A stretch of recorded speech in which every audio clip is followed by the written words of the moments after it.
ಸತ್ಯಕ್ಕೆ ದೂರವಾದಂಥದ್ದು. ಭಾರತ ದೇಶ ಎಲ್ಲ ಜಾತಿ ಜನಾಂಗವನ್ನು ಒಳಗೊಂಡಂಥದ್ದು.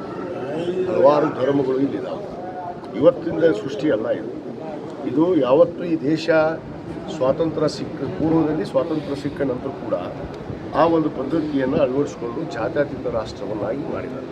ನಮ್ಮ ದಿಗ್ಗಜರು ಮಹಾತ್ಮ ಗಾಂಧೀಜಿ ಆದಿಯಾಗಿ ಅನೇಕ ನಮ್ಮ ಏನು ಸ್ವಾತಂತ್ರ್ಯ ಹೋರಾಟಗಾರರಿದ್ದಾರೆ, ಇವೆಲ್ಲವನ್ನು ಅರ್ಥಕೊಂಡು ಇಲ್ಲಿ ಹಿಂದೂ ಇರ್ಬೋದು, ಮುಸ್ಲಿಮ್ ಇರ್ಬೋದು, ಕ್ರೈಸ್ತ ಇರ್ಬೋದು, ಮತ್ತು ಸಿಖ್ ಇರ್ಬೋದು, ಇಸಾಯಿ ಇರ್ಬೋದು, ಎಲ್ಲ ಧರ್ಮಕ್ಕೂ ಕೂಡ ಇಲ್ಲಿ ಗೌರವವನ್ನು ಕೊಟ್ಟು ಈ ಒಂದು ಜಾತ್ಯತೀತ ರಾಷ್ಟ್ರ ತಳಹಾದಿ ಮೇಲೆ ಈ ದೇಶವನ್ನು ಕಟ್ಟಲಾಗಿದೆ. ಇವತ್ತು ಎಲ್ಲ ಜಾತಿ ಜನಾಂಗ ಇರುವಂಥ ಸಂದರ್ಭದಲ್ಲಿ ಇವತ್ತು ಜಾತಿ ಜನಗಣತಿ ನಡೆದಿದೆ. ಕೇಂದ್ರ ಸರ್ಕಾರದಿಂದ ನಮ್ಮ ರಾಹುಲ್ ಗಾಂಧಿಯವರು ಒತ್ತಾಯದ ಹಿನ್ನೆಲೆಯಲ್ಲಿ ಇವತ್ತು ಕೇಂದ್ರ ಸರ್ಕಾರ ಕೂಡ ಇವತ್ತು ಅವ್ರ ಒತ್ತಾಯಕ್ಕೆ ಮಣಿದು ಇವತ್ತು ಜಾತಿ ಜನಗಣತಿಯನ್ನು ಮಾಡ್ತಾ ಇದೆ. ರಾಜ್ಯದಲ್ಲಿ ನಡೀತಾ ಇರುವಂಥದ್ದು ಕೇವಲ ಏನು ಸಾಮಾಜಿಕ ಮತ್ತು ಶೈಕ್ಷಣಿಕ ಒಂದು ಸರ್ವೆ ನಡೀತಾ ಇದೆ. ಇದನ್ನು ಉದ್ದೇಶಪೂರ್ವಕವಾಗಿ ವಿರೋಧ ಪಕ್ಷದವರು ಇದನ್ನು ದಾರಿ ತಪ್ಪಿಸುವಂಥ ಕೆಲಸ ನಡೆಸ್ತಾ ಇದ್ದಾರೆ. ಜನರ ಮಧ್ಯ ಹಿಂದೂ ಮುಸ್ಲಿಂ ಅನ್ನೋದು, ಮಾತೈತರೆ ಮುಸ್ಲಿಂ ಅನ್ನೋದು, ಪಾಕಿಸ್ತಾನ ಅನ್ನೋದು, ಇವೆಲ್ಲ ಯಾಕೆ ಇದು ಯಾವ ದೇಶದಲ್ಲಿ ಅವ್ರು ಜನಿಸಿದ್ರು ಅನ್ನೋದು ಅರಿವೂ ಇಲ್ಲ ಅವ್ರಿಗೆ. ಈ ಭಾರತೀಯ ಜನತಾ ಪಕ್ಷದವರಿಗೆ ಇವತ್ತು ಗೋವಿಂದ ಕಾರಜೋಳ ಆಗಿರ್ಬೋದು, ಇನ್ನೊಬ್ಬರಾಗಿ ಅಶೋಕ್ ಆಗಿರ್ಬೋದು, ಇವ್ರೇನು ಮುಂಚೂಣಿಯಲ್ಲಿ ಮಾತಾಡ್ತಾ ಇದ್ದಾರೆ ಕೆಲವಷ್ಟು ನಾಯಕರು. ಇವರು ಮಾತಾಡುವಂಥದ್ದು ಏನು ಆಧಾರ ಇಟ್ಕೊಂಡು ಮಾತಾಡ್ತಾ ಇದ್ದಾರೆ? ಜಾತ್ಯತೀತ ರಾಷ್ಟ್ರದಲ್ಲಿ ಜನಿಸಿದಾರೋ ಇಲ್ಲ ಇವರು? ಜನಿಸಿದ ಮೇಲೆ ಜಾತ್ಯತೀತ ತತ್ವದ ಅಡಿಯಲ್ಲಿ ಬೆಳಿಬೇಕು. ಇವತ್ತು ನಮ್ಮ ಸಂವಿಧಾನ ಏನು ಹೇಳುತ್ತೆ? ಪವಿತ್ರವಾದ ಸಂವಿಧಾನದ ನಾವು ಗ್ರಂಥ ಅಂತ ಒಪ್ಕೊಳ್ತೀವಲ್ಲ, ಅದ್ರ ಮೇಲೆ ಪ್ರಮಾಣ ಮಾಡಿ ನಾವು ಅಧಿಕಾರವನ್ನು ತೆಗೆದುಕೊಳ್ತೀವಿ ಎಲ್ಲರೂ. ಇವತ್ತು ಜನಪ್ರತಿನಿಧಿಗಳಾಗುವಂಥವ್ರು ವಿಧಾನಸೌಧ ಆಗಿರ್ಬೋದು, ಅದು ಲೋಕಸಭಾ ಆಗಿರ್ಬೋದು, ಅದ್ರ ಮೇಲೆ ಪ್ರಮಾಣ ಮಾಡಿ ನಾವು ನಮ್ಮ ಪ್ರಮಾಣ ವಚನವನ್ನು ಸ್ವೀಕಾರ ಮಾಡುವಂಥ ಸಂದರ್ಭದಲ್ಲಿ ಇದು ಪ್ರಶ್ನೆಯಲ್ಲಿ ಬರುತ್ತೆ. ಒಂದು ಸಮುದಾಯವನ್ನು ದೂರಿಕ್ಕುವಂಥ ಕೆಲಸ. ಒಟ್ಟಾರೆ ಅಲ್ಪಸಂಖ್ಯಾತರಂದ್ರೆ ಅವ್ರಿಗೆ ಆಗೋದಿಲ್ಲ. ಹಿಂದೂಗಳನ್ನು ಒಡೆಯುವ ಷಡ್ಯಂತ್ರ ಕುತಂತ್ರ ಅಥವಾ ಈ ರೀತಿ ಮಾಡೋದ್ರಿಂದ ಕಾಂಗ್ರೆಸ್ ಅನ್ನು ಬೆಳೆ ಬೇಯಿಸ್ಕೊಳ್ತಿದ್ದು ಒಂದು.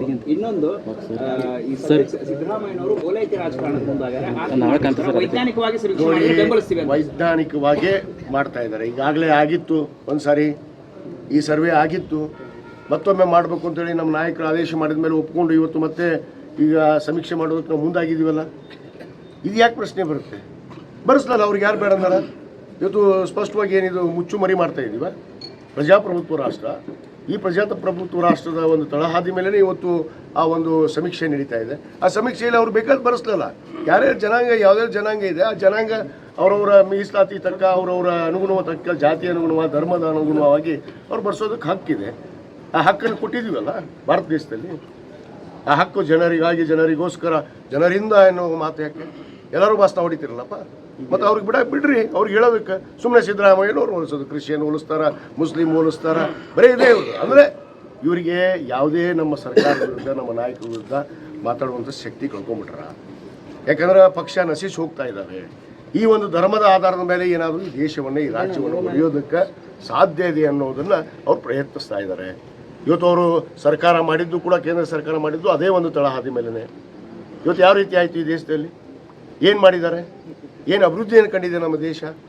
ಇವತ್ತು ಯಾವ ನಿಟ್ಟಿನಲ್ಲಿ ಇವತ್ತು ದೇಶ ಬೆಳೀತಾ ಇದೆ, ಸಾಗ್ತಾ ಇದೆ ಅನ್ನೋದನ್ನು ಕೂಡ ಅರ್ಥ ಮಾಡ್ಕೋಬೇಕಾಗತ್ತೆ. ಕೇವಲ ಧರ್ಮದ ಆಧಾರದ ಮೇಲೆ ರಾಜಕಾರಣ ಮಾಡುವುದನ್ನು ಭಾರತೀಯ ಜನತಾ ಪಕ್ಷದವ್ರು ಬಿಡಬೇಕು ಅನ್ನೋದು ನನ್ನ ಒತ್ತಾಯ. ಯಾವಾಗ ಸಿದ್ದರಾಮಯ್ಯನವರು CM ಆಗ್ತಾರೆ, ಹಿಂದೂಗಳನ್ನು ಮತ್ತು ಲಿಂಗಾಯತರನ್ನ ಹೊಡೆಯುವಂಥ ಕೆಲಸನ ಮಾಡ್ತಾರೆ ಅಂತಂದು ಆರೋಪ.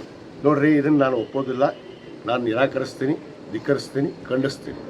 ಇದು ಅವರ ವೈಯಕ್ತಿಕ ಅಭಿಪ್ರಾಯ ಅಂತ ಹೇಳಕ್ಕೆ ಇಚ್ಛಪಡ್ತೀನಿ. ಸಿದ್ದರಾಮಯ್ಯನವರು ಮಾಡುವಂಥ 5 ಲಕ್ಷ ಕೋಟಿ ಸಾಲ ಇಟ್ಟಿದೆ, ಅದನ್ನು ಮುಚ್ಕೊಳ್ಳೋದಕ್ಕೆ ಇಂಥವ್ರಿಗೆ ಗಿಮಿಕ್ ಕೊಡ್ತಾರೆ ಅಂತ ಆರೋಪ. ನೋಡಿ, ಇವ್ರು ಎಷ್ಟು ಸಾಲ ಮಾಡ್ಯಾರ ಈ ದೇಶದ? ಸರ್, ಇವತ್ತು ಈ ದೇಶದ ಮೇಲೆ ಸಾಲ ಎಷ್ಟಿದೆ ರೀ? ಸಿದ್ದರಾಮಯ್ಯನವರು ಮಾಡಿದ್ದು ಒಂದೇ ಹೇಳ್ತಾರಲ್ಲ ಇವರು. ಏನು ಮನಮೋಹನ್ ಸಿಂಗ್ ಅವರು 2014ವರೆಗೂ ಪ್ರಧಾನಿಗಳಿದ್ದಾಗ ಈ ದೇಶದ ಮೇಲೆ ಸಾಲ ಎಷ್ಟಿತ್ತು? ಕೇವಲ 53 ಲಕ್ಷ ಕೋಟಿ. ಇವತ್ತು ಎಷ್ಟಿದೆ ಸಾಲ ನಮ್ಮ ದೇಶದ ಮೇಲೆ? ಇವತ್ತು ಸುಮಾರು 2 ಲಕ್ಷ ಕೋಟಿ ಮೇಲೆ ಮಿಗಿಲಿದೆ. ಮತ್ತು ಇದನ್ನು ಅದೆಲ್ಲ ಸಾಲ ಮಾಡಿದ್ದು ಇವ್ರು ಮುಚ್ಕೊತಾ ಇದ್ದಾರಲ್ಲ, ಇವರು ಗೊಂದಲ ಮಾಡ್ತಾ ಇದ್ದಾರಲ್ಲ.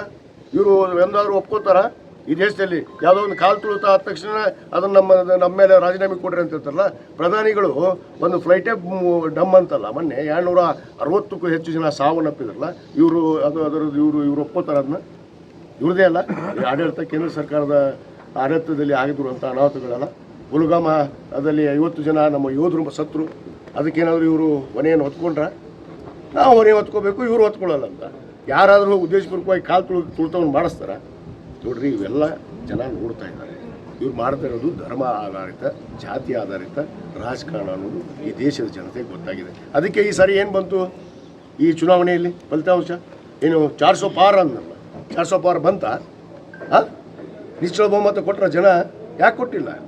ಕಳ್ಕೊಂಡಿದ್ದಾರೆ, ಅದನ್ನೂ ಗಿಮಿಕ್ ಮಾಡಿದ್ದಾರೆ. ಈಗ ಅದಕ್ಕೆ ನಮ್ಮ ನಾಯಕ ಅಂತ ರಾಹುಲ್ ಗಾಂಧಿಯವರು ಈ ವೋಟ್ ಚೋರಿ ವಿಷಯದಲ್ಲಿ ಎತ್ತಿದಾರಲ್ಲ ಇಶ್ಯೂ, ಇದು ಬರುತ್ತೆ, ಇದು ಕಾಣುತ್ತೆ, ಜನರಿಗೆ ಗೊತ್ತಾಗುತ್ತೆ. ಮಾಡಿದ್ದಾರೆ ಅವರು, ಈ EVM ಎಲ್ಲ ಮಾಡಿದ್ದಾರೆ, ವೋಟ್ ಚೋರಿ ಮಾಡಿದ್ದಾರೆ, ಭಾಳ ಅದಾವು ಇನ್ನೂ. ಆ ಸಂದರ್ಭ ಅನುಗುಣವಾಗಿ ಮಾತಾಡ್ತೀವಿ. ಸರ್, ಇವಾಗ ರಾಜ್ಯ ಸರ್ಕಾರಕ್ಕೆ ಮತ ಚೋರಿ ಅನ್ನೋದು ಹಿಂದುಳಿದವರ, ಅಸ್ಪೃಶ್ಯರ ಮತ್ತು ದಲಿತರ ಹಕ್ಕನ್ನ ಮೊಟಕುಗೊಳಿಸುವುದಕ್ಕೆ ರಾಹುಲ್ ಗಾಂಧಿ ನಡೆಸಿರುವಂತಹ ಕೃತ್ಯ, ಕುತಂತ್ರ. ಇದು ಮಾಜಿ DCM ಗೋವಿಂದ ಕಾರಜೋಳ ಹೇಳಿದ್ದು ಇವತ್ತೇ. ನೋಡ್ರಿ, ಅವ್ರಿಗೆ ತೆಲಿನೂ ಇಲ್ಲ, ಅವ್ರ ತೆಲಿಗೆ ನಾಲಿಗೆ ಕನೆಕ್ಷನ್ ಇಲ್ಲ ಅವ್ರಿಗೆ. BJP ಅವರಿಗೆ ತೆಲಿಗೆ ನಾಲಿಗೆಗೆ ಕನೆಕ್ಷನ್ ಇಲ್ಲ, ಮಾತಾಡ್ತಾರೆ. ಇವತ್ತು ಇಲ್ಲೇ ಇದೆಲ್ಲ ಉದಾಹರಣೆಗಳು, ಎಲ್ಲೆಲ್ಲಿ ಉದಾಹರಣೆಗಳಿಟ್ಟು ಮಾತಾಡ್ತಾ ಇದೀವಲ್ಲ. ಇಲ್ಲೇ ನಮ್ಮ ಆಳಂದ ಕ್ಷೇತ್ರದಲ್ಲಿ ಏನಾಯಿತು ನಿನ್ನೆ ತಾನೇ BR ಪಾಟೀಲ್ ಅವ್ರದ್ದು, ಅಲ್ಲಿ 12 ಓಟು ಏನು ಡಿಲೀಟ್ ಮಾಡಿಬಿಟ್ರು. ಹೆಂಗೆ ಡಿಲೀಟ್ ಮಾಡಿದ್ರಪ್ಪ ಅವ್ರು ಜೀವಂತ ಇದ್ದಾಗ? ಆ ಮತಗಳ ಹಕ್ಕನ್ನು ಕಸ್ಕೊಂಡ್ರಲ್ಲ ಅವ್ರು ಹಿಂದುಳಿದವ್ರ ಕಾರಣ. ಏನು ಇವರು ದಲಿತರ ಇವ್ರು ಮಾಡ್ತಾ ಇರೋದು ಅಲ್ಪಸಂಖ್ಯಾತರ ಮತವನ್ನು ಕಟ್ ಮಾಡುವಂಥದ್ದು, ಮತದಾರ ಪಟ್ಟಿಯಿಂದ ಹೊರಗೆ ಹಾಕಿಬಿಡೋದು. ಅವ್ರಿಗೆ ಗೊತ್ತೇ ಆಗಲ್ಲ ಪಾಪ. ಇಲ್ಲಿ ಆಗಿದಾವೆ ಭಾಳಷ್ಟು, ಬರ್ತಾವೆ, ಬೆಳಕಿಗೆ ಬರ್ತಾವೆ, ಇನ್ನೂ ಹಂತವಾಗಿ ಬೆಳಕಿಗೆ ಬರ್ತಾವೆ. ನಾಳಿಂದ ಸಮೀಕ್ಷೆ ಶುರು ಈಗ ಏನಂತ ನಿಮ್ದು ನಮ್ಮ ನಿರ್ಧಾರ ಮಾಡೋದಕ್ಕೆ ಇವತ್ತು ನಮ್ಮ ಅಖಿಲ ಭಾರತ ಲಿಂಗಾಯತ ಪಂಚಮಸಾಲಿ ಮಹಾಸಭೆ ಒಂದು ಸಭೆಯನ್ನು ಕರೆದಿದ್ದೀವಿ. ನಮ್ಮ ಹಿರಿಯರಾದಂಥ ಗೌರವ ಅಧ್ಯಕ್ಷರಾದಂಥ ಪ್ರಬಣ್ಣ ಹುಂಚಿಕಟ್ಟಿಯವರು, ನಮ್ಮ ಪ್ರಧಾನ ಕಾರ್ಯದರ್ಶಿಗಳು ಹಿರಿಯರಾದಂಥ ನೀಲಕಂಠ ಸೂಟಿ ಸಾಹೇಬರು ಮತ್ತು ನಮ್ಮ ಮಲ್ಲಾಪುರವರು, ಅನೇಕ ನಮ್ಮ ಸಮುದಾಯದ ಧರ್ಮದರ್ಶಿಗಳು ಮತ್ತು ಎಲ್ಲ ಹಿರಿಯರು ಬಂದಿದ್ದೀವಿ. ಇವತ್ತು ನಮ್ಮ ಜಿಲ್ಲಾಧ್ಯಕ್ಷರು ಬಂದಿದ್ದಾರೆ, ಅನೇಕ ರಾಜ್ಯ ನಮ್ಮ ಪದಾಧಿಕಾರಿಗಳು ಬಂದಿದ್ದಾರೆ. ಅವ್ರ ಜೊತೆ ಚರ್ಚೆ ಮಾಡ್ತೀವಿ, ಯಾವ ರೀತಿ ನಾವು ನಿರ್ಧಾರ ತೆಗೆದುಕೊಳ್ಬೇಕು ಅನ್ನೋದು. ಆ ನಿರ್ಧಾರವನ್ನು ತೆಗೆದುಕೊಂಡು ಈ ಸಭೆಯಲ್ಲಿ ತೆಗೆದುಕೊಳ್ಳೋ ನಿರ್ಧಾರವೇ ಅಂತಿಮ ಅಂತಾರೆ. ನಮ್ಮದು ಅಂತಿಮ, ಅವರವರಿಗೆ ಅವರವರ ಭಾವಕ್ಕೆ ಅವರವರ ಭಗತಿಗೆ ಅಂತ ಹೇಳ್ಬಿಟ್ರು ಬಸವಣ್ಣ. ಈಗಾಗಲೇ ಈಗ ಒಬ್ಬೊಬ್ಬರು ಸ್ವಾಮಿ ಅವರವರಂತೆ ಇಟ್ಟಿರೋನು ಆ ಶಿವಯೋಗಿ. ವಚನಾನಂದ ಸ್ವಾಮೀಜಿಗಳು ಒಂಥರ ಹೇಳುವಂಥದ್ದಾಗಿರ್ಬೋದು. ಈಗ ಇನ್ನೊಂದು ಕಡೆ ನೋಡ್ರಿ, ಎಲ್ಲವೂ ಕೂಡ ಚರ್ಚೆ ಆಗುತ್ತೆ. ವಚನಾನಂದ ಸ್ವಾಮಿಗಳದ್ದು ಚರ್ಚೆ ಆಗುತ್ತೆ, ಇಲ್ಲಿ ಸ್ವಾಮಿಗಳದ್ದು ಚರ್ಚೆ ಆಗುತ್ತೆ, ಎಲ್ಲ ನಾಯಕರದ್ದು ಚರ್ಚೆ ಆಗುತ್ತೆ. ಚರ್ಚೆ ಆದಮೇಲೆ ನಾವೊಂದು ಅಂತಿಮ ಪ್ರಕಟಣೆಯನ್ನು ಕೊಡ್ತೀವಿ. ಸರಿ, ಸಿಎಂ ಅವರು ಕುರುಬ ಸಮುದಾಯ ಒಳಗೆ ಮಾತ್ರ ಒಂದೇ ಸೇರಿಸಬೇಕು ಅನ್ನೋದು ಒಂದು, ಎಲ್ಲರೂ ಒಂದೇ. ಆದ್ರೆ ಉಳಿದವ್ರನ್ನ ಇಕ್ಕಟ್ಟಿಗೆ ಸಿಗಿಸಿ ತಮ್ಮ ಸಮುದಾಯವನ್ನ ದೊಡ್ಡ ಸಮುದಾಯನ ಮಾಡಿ ಉಳಿದವ್ರನ್ನ ದಾರಿ ತಪ್ಪುವಂತ ಕೆಲಸ ಮಾಡಾಕತ್ತಾರ CM ಅವರು ಅನ್ನೋಂಥದ್ದು. ನೋಡ್ರಿ, ಇದು ಸತ್ಯಕ್ಕೆ ದೂರವಾದಂಥದ್ದು. ಪ್ರಜಾಪ್ರಭುತ್ವ ರಾಷ್ಟ್ರ ಯಾರ ಹಕ್ಕನ್ನು ಮೊಟಕುಗೊಳಿಸುವಂಥ ಪ್ರಶ್ನೆನೇ ಇಲ್ಲ, ಯಾರು ಕೇಳೋದಿಲ್ಲ. ಸುಮ್ಮನೆ ಇದು ಆರೋಪಗಳು, ವಿನಾಕಾರಣ ಆರೋಪಗಳು. ಅದಕ್ಕೆ ಯಾವುದೇ ನೋಡಿ, ಅವ್ರವ್ರ ಧರ್ಮ ಅವ್ರವ್ರು ಏನು ಬರೆಸ್ಬೇಕು ಅವ್ರು ಒಗ್ಗಟ್ಟಾಗಿ ಬರೆಸ್ತಾ ಇದ್ದಾರೆ. ಇದು ಎಲ್ಲರಿಗೂ ಬರ್ಬೇಕಲ್ಲ ಪ್ರಜ್ಞೆ.